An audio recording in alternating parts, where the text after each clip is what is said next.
Hello दोस्तों। स्वागत है आपका हमारे यूट्यूब चैनल कॉमिक फैन पर। चलिए दोस्तों, शुरू करते हैं मल्टी स्टारर कॉमिक्स पाकिस्तान जिंदाबाद का 5वां भाग। प्रिंसिपल ने इस मिशन को पीओके का नाम दिया था। इस गांव की कुर्द सीमा पीओके से मिलती है। इसी के आगे खमीरा खान के बेस कैंप शुरू होते हैं, जिनके नक्शे मैं पहले ही हासिल करके तुम्हें दे चुका हूँ। हम यहीं से उन कैंपों की ओर बढ़ेंगे, लेकिन इस वेश में तो हम पर किसी को भी शक हो जाएगा। हमें खुद को बदलना होगा। इस प्रश्न को मैं पहले ही सोच चुका था, इसलिए मेकअप किट मैंने अपने साथ रख ली थी। यहाँ से हमें शायद आतंकवादी कैंपों की कुछ सूचनाएं भी मिल सकेंगी। Good idea. मैं प्रेस रिपोर्टर बनकर आसानी से सारे हालात मालूम कर लूँगा। एनवायरो जल्दी ही लौटा। गांव के लोग काफ़ी डरे हुए हैं। दरअसल सीमा के पार से कभी भी गोलाबारी शुरू हो जाती है। पाकिस्तानी सैनिकों के गोले जब रास्ता भटक कर इस गांव की ओर रुख कर लेते हैं तो काफ़ी तबाही मचती है। कबूतर बाबा के घर पर मैंने अपन सबके रहने का इंतजाम भी कर लिया है। कबूतर बाबा? हाँ, वो देखो, वो है कबूतर चाचा। बाबा, इतने कबूतरों का क्या करोगे? इन्हें उड़ा क्यों नहीं देते? उन्हें जरूर उड़ाऊंगा बेटे, लेकिन गुटर लेकिन क्या? गुटरगू उस दिन उड़ाऊंगा जिस दिन हिंदुस्तान पाकिस्तान से युद्ध के बादल हमेशा के लिए छट जाएंगे और दोस्ताना हर्षोल्लास छा जाएगा। फिर तो इन्हें जहर दे दो बाबा, क्योंकि ये तो संभव ही नहीं। नहीं, ऐसा नहीं होगा। एक दिन ऐसा जरूर होगा। उस दिन मैं कबूतर उड़ाऊंगा। कबूतर बाबा अपने कबूतरों को बाड़े में इकट्ठे करने लगा और तभी अरे मेरा चंदा मामा बादलों की ओट से बाहर आ गया। मैं अपने आप को स्फूर्तिदायक महसूस कर रहा हूँ। चांद मेरा दिल, चांदनी हो तुम। अरे ये क्या? चमचमाता हुआ मेरा चंदा मामा नीचे आ रहा है। बेवकूफ, वो चांद नहीं, बम का गोला था। ये तो रोजाना का काम है साहब। लगता है पाकिस्तानी सीमा से गोलाबारी शुरू हो गई है। घुसपैठियों को भारत की सीमा में प्रवेश कराने के लिए ये लोग ऐसे ही बमबारी करते हैं। ओहो, एक और गोला। ये गोला अख्तर के घर पर गिरा है। गांव में दहशत फैल गई। आज पाकिस्तानी सैनिकों की निशाने नहीं चूक रहे हैं कबूतर बाबा। वो जानबूझकर हमारे गांव पर गोले बरसा रहे हैं। वो इसे तबाह करने पर तुले हैं। सब भाग रहे हैं। तुम भी भागो, वरना मारे जाओगे। वरुष! नहीं, मैं जीते जी इस गांव से कभी नहीं जाऊंगा। वो लोग पागल हो गए हैं शायद। भागो, घर खाली कर दो, खंदकों में छिप जाओ। सारा गांव खाली हो रहा है। हम क्या करें? ये जगह खतरे से खाली नहीं रही। उन्होंने खंदकें खोद रखी है। फिलहाल खंदकों का सहारा लो। डोगा होता तो वो भी खंदकों की तरफ भागता, मगर इस बुड्ढे को मरने के लिए यहाँ पर छोड़कर नहीं। डोगा सोचता होगा कि वही बचा सकता है, हम नहीं। कबूतर बाबा, कोई भी गोला यहाँ आकर गिर सकता है और तुम्हारी जान ले सकता है। चलो मेरे साथ। मुझे गांव छोड़कर नहीं जाना। मुझे भाग्य के सहारे मेरे शांति दूतों के साथ छोड़ दो। हम गांव छोड़कर नहीं जा रहे। तुम वापस आ जाना वरुण। मगर मेरे कबूतर गोले गोले उनकी जान ले लेंगे। ओह, पहले ही कह रहा था कि इन्हें उड़ा दो। परिंदे आज़ादी से उड़ते हुए ही अच्छे लगते हैं, हमारी तरह। मैं भी आता हूँ, बाकी बाड़े भी तो खोलने हैं। डोगा होता तो वो भी यही करता। कबूतर उड़ उड़कर बाड़ों से बाहर आने लगे। ये क्या कर रहे हो? अपने आप को कबूतर की तरह बाड़े में क्यों बंद कर रहे हो? ये मेरे पुरखों की मिट्टी है। मैं इसी पर मरूंगा। मैं इसे छोड़कर नहीं जाऊंगा। तुम जाओ, तुम भाग जाओ। नहीं, तुम पागल हो, दरवाजा खोलो। वो तो पगला गया है। तुम तो होश में आओ काल पहलिया। यहाँ बम्बार्डमेंट हो रही है, भागो। भ्रूम! वो मर गया। मैं काहे का सुपर हीरो हुआ? सुपर हीरो तो बचा लाते हैं। डोगा होता तो वो बचा लाता, पर मैं नहीं ला पाया। वो मर गया। और ये और ये असंभव है। ये नहीं हो सकता। ये तो हो ही नहीं सकता। ओ गॉड! उसके पालतू कबूतर भी उसी आग में कूद कूद कर आत्महत्या कर रहे हैं। ये जानवर तो हमें शर्मिंदा कर रहे हैं। वो बात अलग है कि हमें शर्म ना आए। इसे कहते हैं जज्बा। बुढ़ा मिट्टी के लिए मर गया, कबूतर बुढ़े के लिए मर गए, और हम पैसों के लिए मर गए। अपने स्वार्थ के लिए हमने सुपर हीरोज को मरवा डाला। लेकिन अब मैं अपने अंदर डोगा की तरह जुनून भरूंगा। चुन चुन कर मारूंगा अपने दुश्मनों को। अपनी मिट्टी पर दुश्मनों के नापाक कदम नहीं पड़ने दूंगा। बम्बार्डमेंट के रुकते ही गांव वाले अपनी तबाही पर आंसू बहा रहे हैं। आतंकवादी कैंपों को खत्म करके हम उनके आंसुओं को पोंछने की कोशिश करेंगे।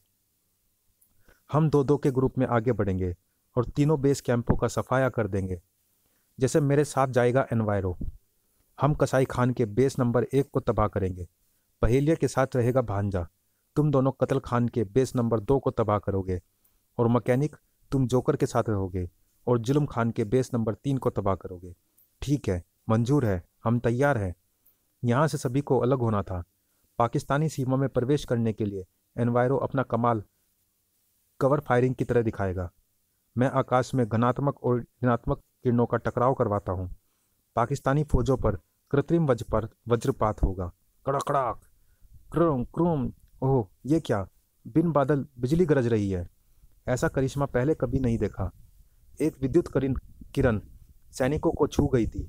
आह, उफ, कड़! इधर भांजा ने दिखाया अपना कमाल।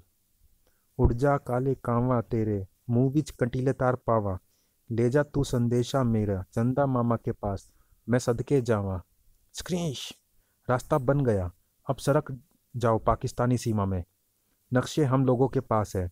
अब यहाँ से हमें अलग अलग रास्तों पर आगे बढ़ना है। Best of luck. Mission POK शुरू हो चुका था। प्रिंसिपल और एनवायरो बेस कैंप नंबर 1 के निकट थे। हमें प्रत्येक कदम सावधानी से व फूंक फूंक कर रखना होगा। मैं इस क्षेत्र पर हीट स्ट्रोक का प्रहार करके यहाँ की वायु को अत्यधिक शुष्क व गर्म करके इन आतंकियों को डिहाइड्रेशन यानी शरीर में पानी की कमी का शिकार बना दूंगा। यहाँ का वातावरण फिलहाल ठंडा है, इसलिए यहाँ पानी की अधिक ज़रूरत नहीं रहती होगी। इनके पास पानी का इतना स्टॉक नहीं होगा कि ये डिहाइड्रेशन की समस्या से फौरन छुटकारा पा जाए। बेस कैंप नंबर 1 में खलबली मचने लगी थी। ये मौसम को अचानक क्या हो रहा है रहमत? अचानक इतनी गर्मी कैसे हो गई? बाहर हमारे आदमियों में अफरा तफरी मची हुई है कमांडर। कैंप में कभी भी पानी की इतनी ज़रूरत महसूस नहीं हुई। कैंप में पानी की बहुत कमी है और इस वक्त सबको पानी चाहिए। ये गोलियां कौन चला रहा है? ये लड़ाई पानी के लिए हो रही है, सिर्फ एक बोतल पानी के लिए कमांडर। सब लोग डिहाइड्रेशन का शिकार हो रहे हैं। जिंग जिंग आ। जिंदगी सभी को प्यारी होती है कसाई खान। आ कौन? मुझे जुर्म के स्कूल का प्रिंसिपल कहते हैं और ये है मौसम किलर एनवायरो। तो तुम? हाँ, खमीरा खान से धोखा खाने के बाद हमें यहाँ आना पड़ा और इन सब की हालत का जिम्मेदार एनवायरो ही है। ये चाहे तो अभी सबको बर्फ़ में जमा दे। जिंदगी सभी को प्यारी होती है कसाई खान। देखो, एक बोतल पानी के लिए सब खून के प्यासे हो रहे हैं। आह कमांडर, मुझे बचाओ, घास ने मुझे जकड़ लिया है। तुम्हारा ये साथी चालाकी दिखाने की कोशिश कर रहा था। पहेलिया और भांजा बेस कैंप नंबर 2 की ओर बढ़ रहे थे। उफ, अचानक स्नोफॉल शुरू हो गया। जिंग जिंग जिंग जिंग। ओहो, नीचे आतंकवाद होने की खबर लग गई है। वो गोलियां चला रहे हैं। शायद उन्होंने यहाँ कुछ संवेदी यंत्र या सेंसर लगा रखे हैं जो उन्हें हमारी उपस्थिति की जानकारी दे रहे हैं। इनको तो मैं अभी सबक सिखा देता हूँ। स्क्रीश! उफ, ओह! लेकिन गोलियों के धमाकों से एवलांच हो गया है। ऊपर से कई टन बर्फ नीचे आ रही है। यह हमारे लिए भारी मुसीबत है। अपने आप को नीचे लुढ़कने दो। वैसे भी हमें नीचे तो जाना ही है, जल्दी ही। भांजा, तेरी आवाज़ कैसे बदल गई? तू गुर्रा क्यों रहा है? ये मैं नहीं गुर्रा रहा काल पेलिया। ग्रर! ये बर्फीले भालू है। इसे तो मैं पहेली भी नहीं बता सकता, मगर मैं इन्हें आतंकवादियों के खिलाफ अपना हथियार बनाऊंगा। ग्रर! आतंकवादियों में हड़कंप मचा। बर्फीले भालू आ गए। भून दो इन्हें। जमीनी भालू भी आए हैं, उनसे भी तो मिल लो। चंदा मामा दूर के पुए पकाए बूर के। वो रहे, पकड़ो। हाँ, हम हाथ आए तो जरूर पकड़ो। बूम! ऐसी मार लगाऊंगा कि दोबारा हिंदुस्तान की तरफ झांक भी नहीं पाओगे। उफ! बूम! आह! थोड़ी गोलियां मैं भी चलाता हूँ। आह! मार कौन लगाएगा ये तो वक्त बताएगा। आफ गड़ब!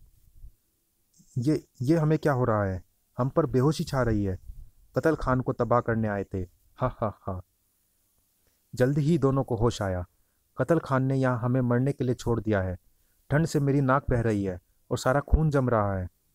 बर्फ का तूफान चल रहा है, यहीं लटके लटके जम जाएंगे। चंदा मामा बर्फ के बादलों के पीछे खो गया, जिससे मैं खुद को कमज़ोर पा रहा हूँ। लेकिन हैरानी की बात यह है कि हम खंभों पर टंगे हुए नहीं हैं, बल्कि ठोस बर्फ में जमे हुए हैं, जैसे कोई मक्खी बर्फ की ट्रे में जम जाती है।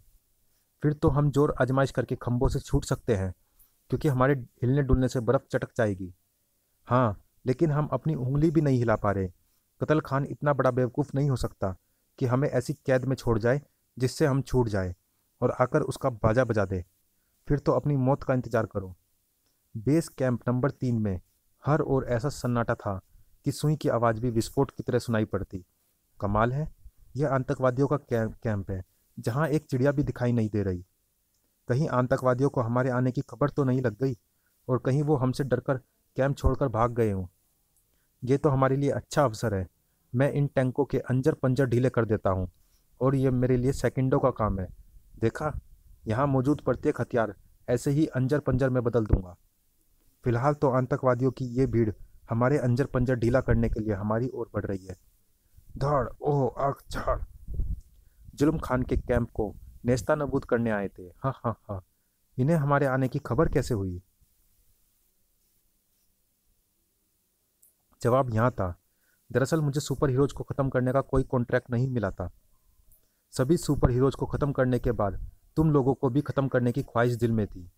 मैं चाहता था कि हिंदुस्तान के अंडरवर्ल्ड पर सिर्फ मेरा राज हो, लेकिन तुम सबके रहते ये संभव नहीं था। ये क्या? हम सब यहाँ कैद है और तू, ओहो, तू खमीरा खान से मिल गया प्रिंसिपल। एनवायरो को यहाँ तक पहुँचाने के लिए मैंने उस अपना साथी बनाया था, क्योंकि उसकी मदद से मैं खमीरा खान तक पहुँच सकता था। उसी ने तुम्हें बर्फ़ में जमा कर खंभों पर टांग दिया था, लेकिन आखिर में उसे भी कत्ल करना ही मेरा उद्देश्य था। मैकेनिक और जोकर के आने की खबर मैंने ही जुल्म खान को पहले ही दे दी थी। अब तुम सब एक साथ मरोगे। प्रिंसिपल का हिंदुस्तान में फैला नेटवर्क हमारी बहुत मदद करेगा। चलिए दोस्तों, इस कॉमिक्स में इतना ही। मिलते हैं इसी कॉमिक्स के अगले भाग और अंतिम भाग में। तब तक के लिए धन्यवाद।